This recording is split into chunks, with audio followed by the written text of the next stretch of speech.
سلام يا متابعين، أنا قمرية واليوم حنتكلم عن قسوة رمضان اللي هي كابوس كل مرة دايما. خلونا نبصر فهمك كيف هتتعامل مع قسوة عمتها حظية في الحلقة التالية. فاهمة؟ مال القسوة العادي مركوزة في الدايمة. تعبت منها يا عمي. كنا قسوة لي أوقات انتي راكنة عليا يا مدبرة.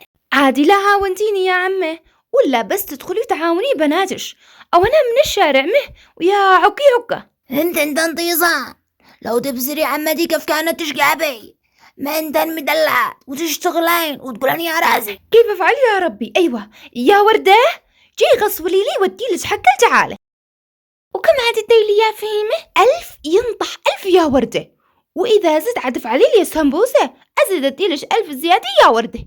تمام، الآن أفعلش كل مهرة.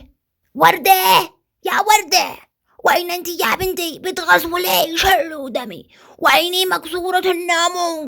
في غرفتها يا أمي. يا وردة كان في ايدي للبقال ما بتفعلي. اي حتى خلت تشتف علي السمبوسة. إيه قالت لي هتديلي زهط وأنا عجبتني الفكرة.